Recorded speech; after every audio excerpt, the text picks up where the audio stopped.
Saga. तो आज के लेसन में हम कुछ नया सीखेंगे और वो भी गेम के साथ। तो हम आज के लेसन में सीखने वाले हैं एंटोनियम्स। एंटोनियम्स का मतलब होता है किसी भी चीज़ का ऑपोजिट। एंटोनियम्स मतलब ऑपोजिट। जैसे बैड का एंटोनियम होगा गुड, गुड का एंटोनियम होगा बैड। इनका ऑपोजिट, बैड का ऑपोजिट गुड, तो मतलब बैड का एंटोनियम गुड। ये ऑपोजिट के लिए ही एक और वर्ड होता है एंटोनियम। एंटोनियम। तो आज के लेसन में हम एंटोनियम सीखने वाले हैं एक गेम के साथ। वो गेम मैं आपको समझाती हूँ क्या है।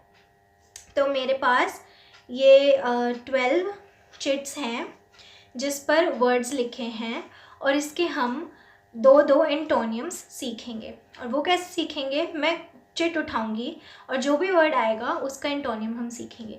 ये 12 वर्ड्स नहीं हैं, 24 वर्ड्स हैं। कैसे? क्योंकि हमने चिट के आगे और पीछे दोनों साइड लिखा है, क्योंकि हम यहाँ पर कुछ भी वेस्ट नहीं कर रहे हैं, हम यहाँ पर पेपर बचा रहे हैं, तो हम दोनों साइड्स को यूज़ करेंगे। जो भी मैं चिट उठाऊंगी उसके आगे और पीछे दोनों वर्ड्स का मैं आपको एंटोनियम्स, दो दो एंटोनियम्स बताऊंगी। तो चलिए स्टार्ट करते हैं आज का लेसन मेरे यानी राशि के साथ।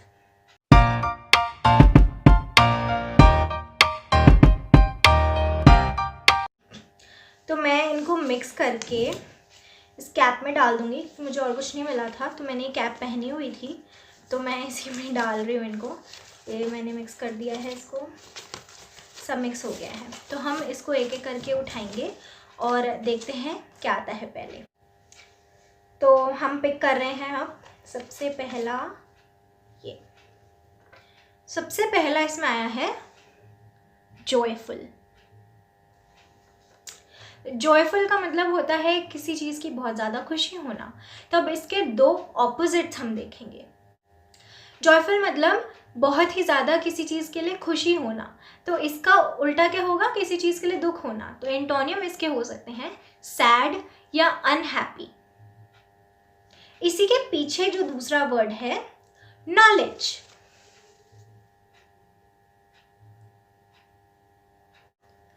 नॉलेज का मतलब किसी चीज़ का ज्ञान होना या कुछ बहुत सारी चीज़ें पता होना, नॉलेज होना। तो इसमें कैसे होगा, जिसको पढ़ना लिखना नहीं आता उसको नॉलेज कैसे होगी? तो हम कह सकते हैं इलिटरेसी या फिर इग्नोरेंट। इग्नोरेंट मतलब यहाँ पर क्या हुआ, नॉलेज का मतलब जो ध्यान देता हो, पढ़ता हो।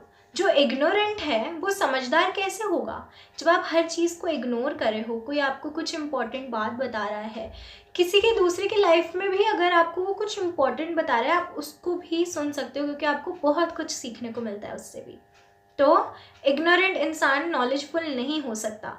तो नॉलेज का ऑपोजिट मतलब एंटोनियम क्या होगा, इलिटरेसी या फिर इग्नोरेंट।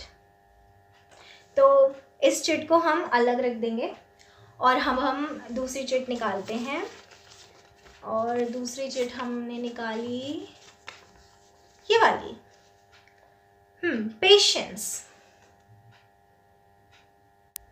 तो पेशेंस का जो ऑपोजिट होगा, एंटोनियम होगा, वो होगा इम्पेशेंट या फिर हम एक और कह सकते हैं एंग्जाइटी।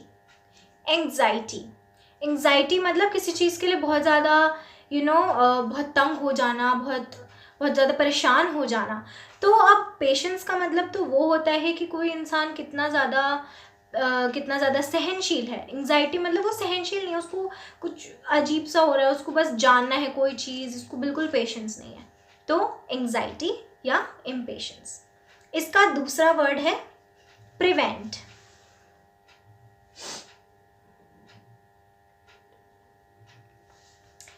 प्रिवेंट का मतलब किसी चीज़ को रोकना, किसी चीज़ को होने से रोकना।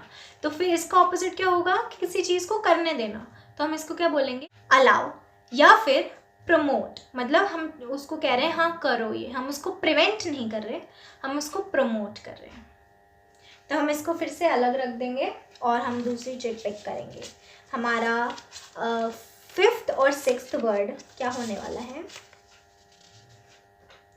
मिराक्युलस। मिराक्युलस का मतलब तो आप सबको पता ही होगा, कोई मिरेकल हो जाए, कोई बहुत ही शानदार चीज़, कोई अजूबा। तो हम इसका ऑपोजिट क्या कहेंगे, जो साधारण सी चीज़ हो, मतलब जैसे नॉर्मल या फिर ऑर्डिनरी, मतलब जो साधारण सी चीज़ हो। इसी का दूसरा वर्ड, मतलब इसका दूसरा वर्ड नहीं, इसके पीछे लिखा हुआ दूसरा वर्ड मॉर्टल। मॉर्टल मॉर्टल का मतलब वो होता है जो इंसान ख़त्म हो सकता है, कोई चीज़ जो ख़त्म हो सकती है। जैसे जो ह्यूमन बींग्स होते हैं, ये साइकिल चलती रहती है, तो मॉर्टल मतलब जो चीज़ ख़त्म हो सकती है, जैसे इंसान हो सकते हैं, जैसे कुछ भी हो सकता है, जैसे जानवर हो सकते हैं, प्लांट्स हो सकते हैं, ये सब चीज़ें मॉर्टल हैं, जो ख़त्म हो जाती हैं। तो इसका ऑपोजिट क्या होगा, इमॉर्टल, जो कि ख़त्म नहीं होती, इमॉर्टल, या फिर अनडाइंग। अनडाइंग मतलब जो चीज़ ख़त्म ना हो, अनडाइंग। हम इसको अलग रखते हैं और हमारा 7th और 8th वर्ड देखते हैं। Okay, 7th word नेस्टी। नेस्टी का मतलब कोई बहुत ही गंदी चीज़, इरिटेटिंग चीज़। तो इसका ऑपोजिट क्या होगा, ब्यूटिफुल, कोई सुंदर सी चीज़, या फिर लविंग, बहुत प्यारी सी चीज़। नेस्टी का ऑपोजिट हुआ ये। और 8th वर्ड है नैरो। नैरो नैरो का मतलब बहुत ही कोई सुकड़ी हुई चीज़, पतली सी चीज़। जैसे हम बोलते हैं रास्ता बहुत पतला है, थिन है, तो हम उसको बोलेंगे नैरो है, ये रास्ता नैरो है। तो नैरो का ऑपोजिट मतलब एंटोनियम क्या होगा, वाइड मतलब चौड़ा, या ब्रॉड सेम मतलब चौड़ा। तो ये हम रख दिया अलग। और हमारा 9th and 10th वर्ड, अरे यार बहुत सारे वर्ड्स हैं। Okay, huge. ह्यूज का मतलब कोई चीज़ जो बहुत ज़्यादा बड़ी हो, जैसे माउंटेन्स होते हैं। तो हम इसका एंटोनियम क्या बताएंगे, टाइनी मतलब बहुत छोटी चीज़, या फिर लिटिल बहुत कम चीज़। 10th word comfort.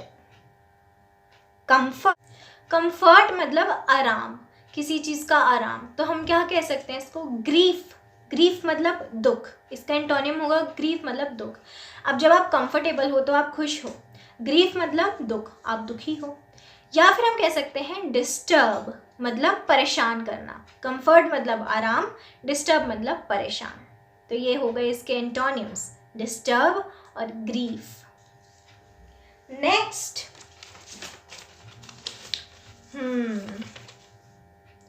Learned. Learned, अब आप बोलेंगे ये तो लर्नड है, लर्न नहीं है, हम इसको बोलते हैं लर्नेड। यहाँ पर इसका मतलब है कोई इंसान जो पढ़ा लिखा इंसान हो, हम उसको लर्नड नहीं बोलेंगे, लर्नेड। लर्नएड मतलब पढ़ा लिखा इंसान। तो अब पढ़े लिखे इंसान का क्या होगा, कोई अनपढ़ इंसान, तो हम उसको क्या कहेंगे, अनएड्यूकेटेड। अनएड्यूकेटेड। अब आप कहेंगे एजुकेटेड होता है, नहीं, एड्यूकेटेड होता है, ड की आवाज़ आती है, ज की नहीं, एड्यूकेटेड। और एक और क्या हो सकता है, स्टूपिड मतलब लर्नेड है मतलब समझदार है, स्टूपिड मतलब समझदार नहीं है। तो इसके एंटोनियम्स क्या हुए, स्टूपिड और इलिटरेट, या फिर अनएजुकेटेड, कुछ भी हो सकता है। Next let.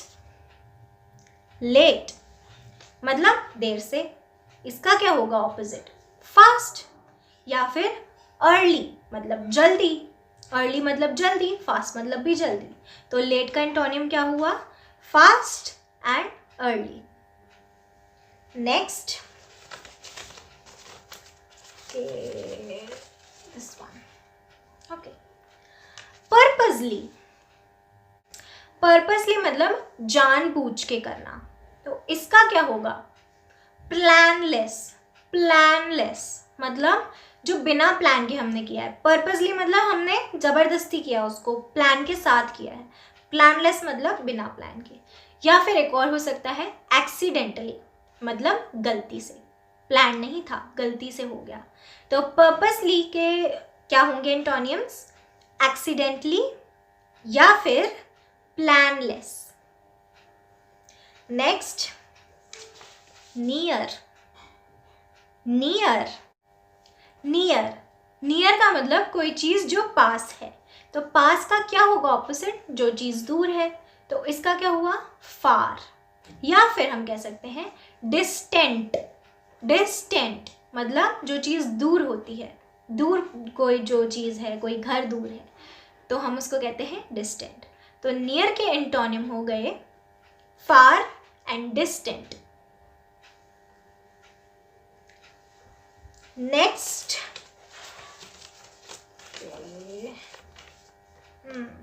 Modern. Modern, modern मतलब नए ज़माने का, नया।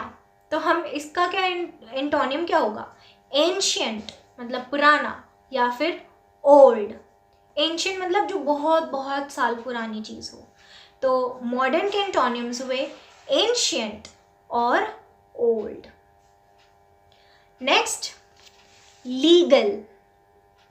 लीगल, लीगल मतलब जो लॉ से रिलेटेड हो, जो लॉ में हो, जो काम सही हो। तो लीगल का ऑपोजिट क्या होगा, इलीगल। इलीगल या फिर अनलॉफुल, जो लॉ के हिसाब से नहीं है। तो लीगल के एंटोनिम्स हुए अनलॉफुल और इलीगल। नेक्स्ट वर्ड, पता नहीं कितने हो गए, आपको पता है कितने हो गए? Okay, physical. फिजिकल, फिजिकल मतलब शारीरिक। अब इसका कुछ भी हो सकता है, कोई मेंटली चीज़ हो, कोई साइकोलॉजिकल चीज़ हो, या कुछ भी हो, तो हम इसके ऑपोजिट कह सकते हैं मेंटल या साइकोलॉजिकल। अगर आपको इसके एंटोनिम्स और पता है तो नीचे कमेंट करके बताइए। हम चलते हैं नेक्स्ट वर्ड पे, क्वारल। क्वारल, क्वारल का मतलब लड़ाई करना, आपस में लड़ाई करना, किसी चीज़ पे लड़ाई करना। तो हम इसको क्या कह सकते हैं, काम मतलब जो शांत हो, लड़ाई ना हो। या फिर अग्री, अब जो लोग अग्री कर रहे हैं एक बात पर, वो लड़ाई क्यों करेंगे, तो इसलिए इसका ऑपोजिट हुआ, क्वारल का ऑपोजिट हुआ एग्री, काम। Next word, okay, hide. Hide, hide का मतलब छुपाना। तो हम इसको क्या कह सकते हैं, इसका ऑपोजिट एंटोनियम इसका क्या होगा, शो। शो मतलब दिखाना, या फिर एक्सपोज, खुलासा करना। हाइड का मतलब छुपाना, एक्सपोज का मतलब खुलासा करना। तो हाइड के एंटोनियम्स हुए एक्सपोज और शो। अब नेक्स्ट वर्ड है, ये मैंने रिपीट कर दिया था एक वर्ड, तो मैंने इसको सही करके लिखा है। ये है known, KNOWN, known. Known, known का मतलब कोई जानने वाला, जिसको आप जानते हो। तो इसका ऑपोजिट क्या हुआ, अननोन, जिसको आप नहीं जानते।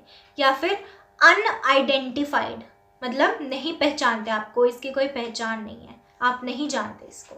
तो अननोन के नोन के एंटोनिम्स क्या हुए, अननोन या फिर अनआइडेंटिफाइड। तो इसमें सिर्फ 2 ही रह गई हैं, तो 4 वर्ड्स रह गए हैं, मतलब ठीक है, ज़्यादा टाइम नहीं लगेगा। तो इसमें से हम उठा लेते हैं वाली, काइंड।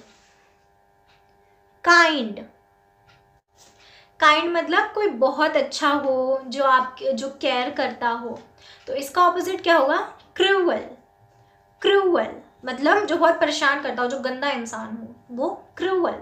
या फिर अनकाइंड। अनकाइंड, सो काइंड के एंटोनिम्स हुए अनकाइंड या फिर cruel. Next word, jealous. Jealous, jealous का मतलब जो इंसान आपसे बहुत जलता हो, जो आपकी खुशी बर्दाश्त ना कर सके। तो इसका ऑपोजिट क्या होगा, जो आपको खुश देखना चाहता है। डिलाइटेड, जो आपकी खुशी में खुश है, डिलाइटेड। या फिर जो आपसे जेलस नहीं है, वो आपके काम से बहुत खुश है, वो बहुत तारीफ करता है आपकी, प्राउड। प्राउड, तो जेलस के एंटोनियम्स हुए प्राउड और क्या था, अरे डिलाइटेड, सॉरी मैं भूल गई थी। तो अब इसमें बची है लास्ट ही है ना, लास्ट, तो हम इसको रख देते हैं। और लास्ट है क्वेश्चन। क्वेश्चन का मतलब किसी से सवाल करना, तो इसका ऑपोजिट क्या होगा, किसी को जवाब देना, मतलब आंसर, या फिर हम कह सकते हैं रिप्लाई। तो क्वेश्चन के एंटोनिम्स क्या हुए, answer and reply. Last word, और ये बहुत अच्छा है इस वीडियो को एंड करने के लिए, क्वाइट। याद रखिए, जिसमें पहले ET आता हो उसका मतलब है शांत, जो TE हो जिसकी स्पेलिंग में, उसका मतलब है थोड़ा सा। तो इस वाले का मतलब है शांत। तो अब शांत का मतलब जो शांत है उसका ऑपोजिट क्या होगा, जो बहुत शोर मचाता है। तो हम क्या कह सकते हैं, इसके ऑपोजिट्स क्या हो सकते हैं, नॉइजी मतलब बहुत शोर मचाने वाला, या लाउड बहुत तेज बोलने वाला। तो इसके एंटोनियम्स क्या हुए, लाउड एंड नॉइजी। तो आई होप आज आपको बहुत सारे एंटोनियम सीखने को मिले, एंटोनियम्स का मतलब पता चला, और गेम भी हो गई तो आप बोर भी नहीं हुए। और हाँ, इसमें मैं बताने के बाद भूल गई थी मैंने क्या बताया था। तो और हाँ, मैं एक सिनोनिम्स की वीडियो भी बनाऊंगी। तो आज आपने जो वर्ड्स देखे हैं, अब हम उन्हीं के सिनोनिम्स को डिस्कस करेंगे। वो वीडियो बाद में आएगी, पर तब तक आप सब तैयार कर लीजिए सिनोनिम्स, हो सकता है आपको और ज़्यादा पता लग जाए। तो हम मिलेंगे नेक्स्ट लेसन में, तब तक के लिए कीप लर्निंग।